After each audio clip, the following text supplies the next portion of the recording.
guys, this is Rob from Black Label Miniatures. Today we're going to be looking at what makes a good set of clippers. You know, the things that you cut your plastic off the sprues with. Now there's several different brands out there that make them. There's some off-brands. There's some brands you've probably never even heard of. And there's the most obvious brands. You know, Army Painter, Citadel. Or, you know, just the ones that you can get at your local Lowe's or Home Depot style store. So let's get into it. First, we want to talk about, you know, what makes a good set of clippers. So what makes a good set of clippers? Are they sharp? Are they expensive? Are they the ones that make the best cut? We'll look at 4 of them that I currently have in my possession, and we'll examine their prices, the type of cuts that they make, their machining, as well as the angle of the blade and the material that's left over once you've made that cut. Now, I think one of the best things to remember, first of all, about the cutters is essentially what is their purpose. You know, what's the difference between a set of flush cutters and, you know, like a pair of kitchen shears or something, right? You know, your kitchen shears, or, you know, just scissors in general, you know, think of the name. You're calling them kitchen shears. Their purpose is to shear. You know, they make a flat cut, right? You have 2 angled blades that are meant to meet together with a piece of paper, and it shears it in half, right? As opposed to, say, a pair of clippers, which you can tell that they don't shear, right? The blades don't pass each other up. They actually come to a meet point where they pinch off the material, right? When you squeeze the 2 ends together, like I am here, they more or less force the material into the grooves of the blade, where it forces it to stretch and bend to the point where it gets pinched off right at the very end. Now, the bottom side of it is supposed to stay flat, you know, as much as the clippers can allow. And the top side usually forms a little bit of a triangle shape, right? You know, a little bit of a triangle shape, depending on how steep the blades are and how angled the actual cutting is, right? So here's a set that I've been using for years, right? I have no clue where I bought them, and basically no clue how much I paid for them, but I'm pretty sure that they were cheap as dirt. They're probably cheaper than the Army Painter ones, really. These things have a decent weight, right? You know, they come in at about 57 grams.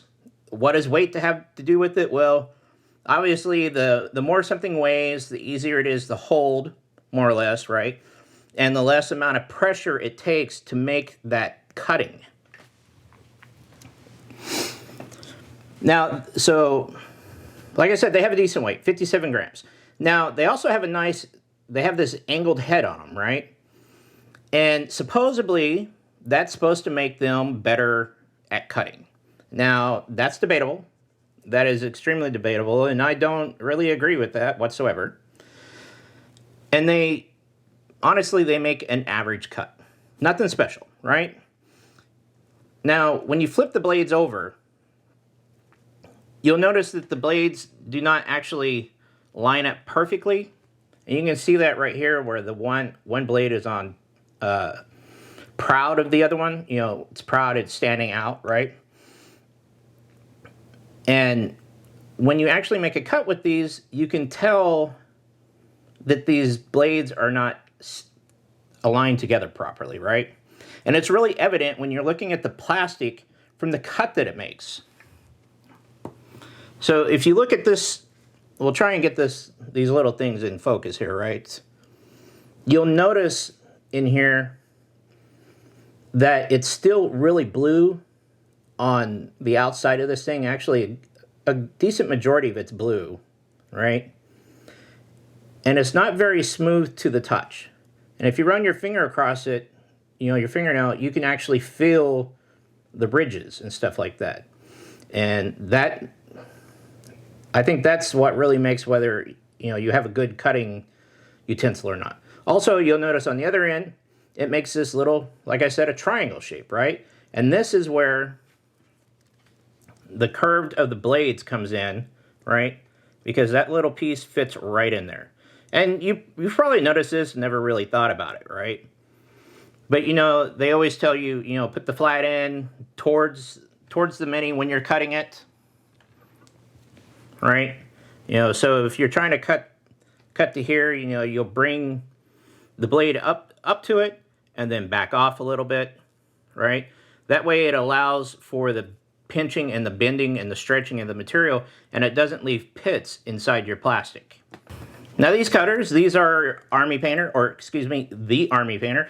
They run about $10.99 in the States. They weigh around 54 grams, and they can be found in just about any wargaming store, probably anywhere, right?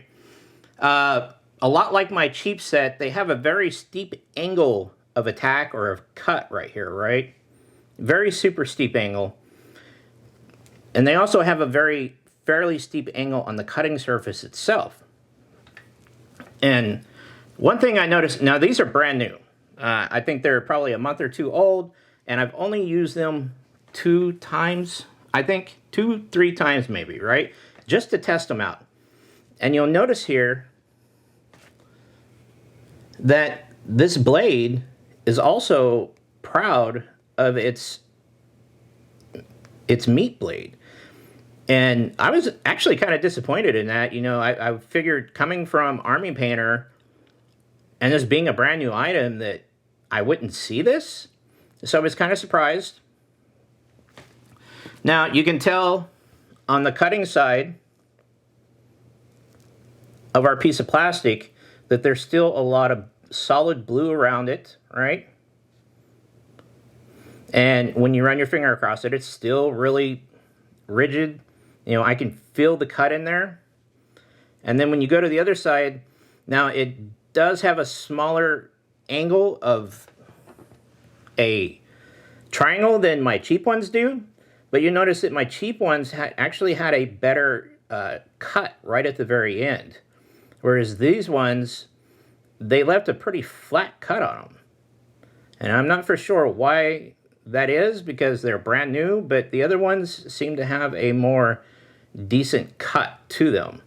And I think a lot of that has to do with how proud this blade is compared to the other one, right?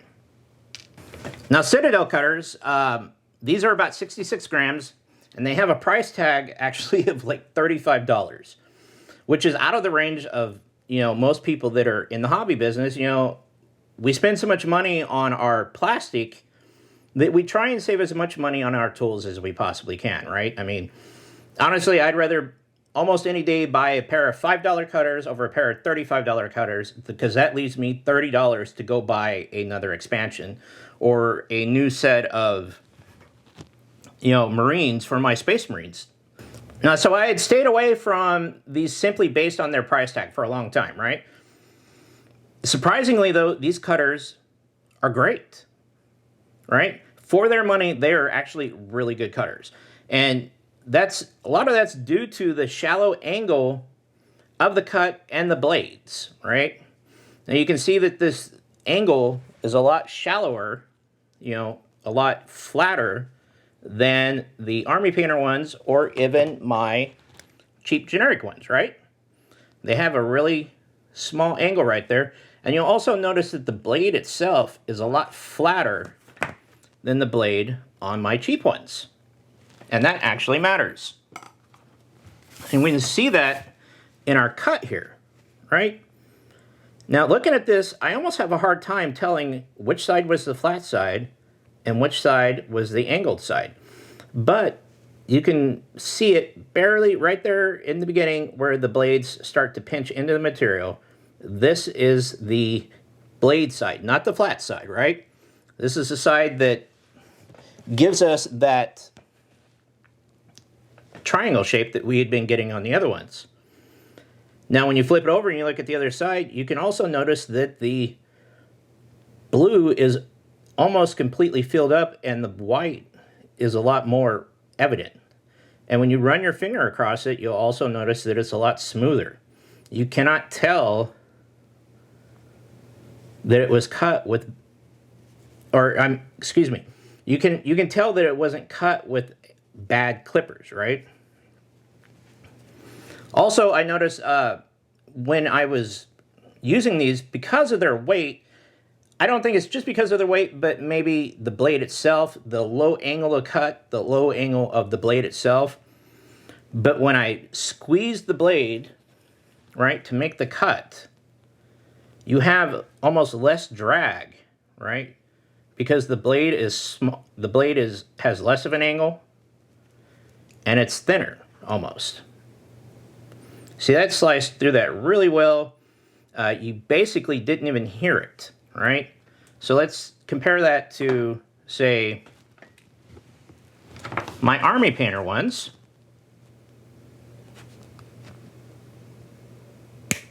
Oh, you hear that? You hear that snap? That's the snap of the material giving way to the pressure that you're giving to it. Okay? Now let's talk about probably the most expensive cutters you'll ever purchase. And they're from a company in Japan called God Hand.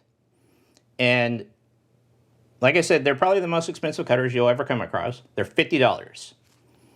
And that is a significant purchase when it comes to hobbying, right? Now, these are also the lightest at 51 grams. So what do you get for all that extra money? Well, as I said, these are probably the best clippers you can buy. And the reason for that is that these almost work just like scissors do. Now, it's kind of hard to tell from the picture or, on camera, but there's actually two different types of surfaces here. You have a flat surface, which is right here, and then you have your sharp surface that's right here, okay? And the way these work is they actually cut the material more than they pinch it.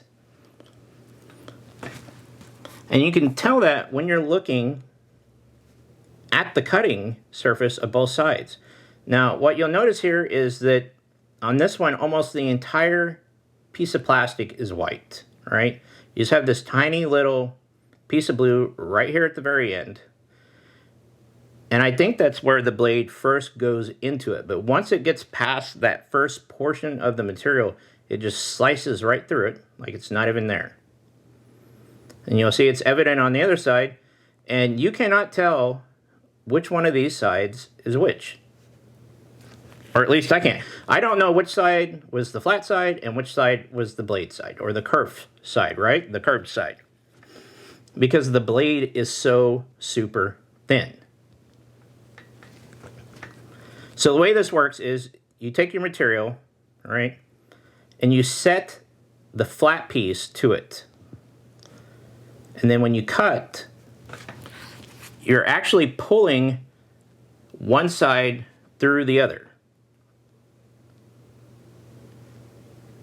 Now, if you notice that,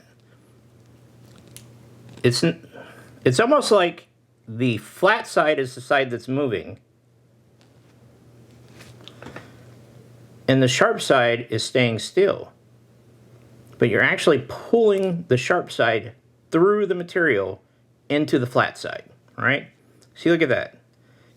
I mean, I was going really super slow there, but you cannot hear it go through the material. There's no snap on it. There's no triangle at the end of it. And the surface is super smooth, which basically means in the end, there's less cleanup. Now, what I mean by that is when you're cutting your Space Marines out or your Rebels off of their spurs, right? Now, just like in the other ones, they suggest that you start a little bit away from your material and then ease your way into it. But these things were actually made for like Gundam, like clear plastic. They weren't made for this, but they're usable on this. And they say that they'll cut through just about any piece of plastic that's up to 3 mil thick. Now, you'll notice also when you're opening your blade, there's this little piece right here, and you're maybe wondering what that's for. And that's so that when you open the scissors, or excuse me, the clippers, they don't open any wider than they're supposed to, right? See, the peg there is stopping the flat side from opening further than it can. And when you're closing it, This little screw right here actually keeps you from over torquing the clippers at the exact same time, something that all the other clippers don't have. That, you know, you can actually over torque them by squeezing too hard and pushing the blades too hard together, right? And this keeps that from happening. Now, as I was saying, you can just, with these ones, honestly, you get them as close to it as you possibly can, and it just slices right through this stuff like it's not even there.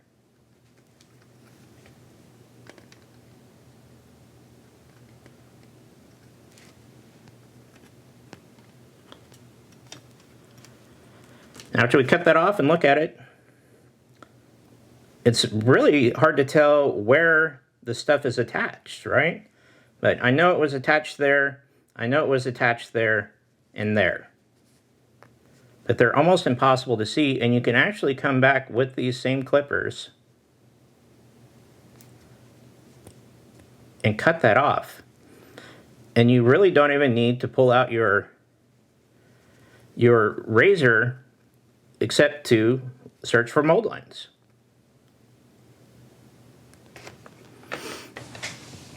So what makes a good pair of cutters? Well, that's really up to you and how much you're willing to spend. The Army Painter is pretty basic and does its job. You know, they're $10.99, they're not expensive. You're not getting expensive material when you purchase them, and I think that's evident in the price.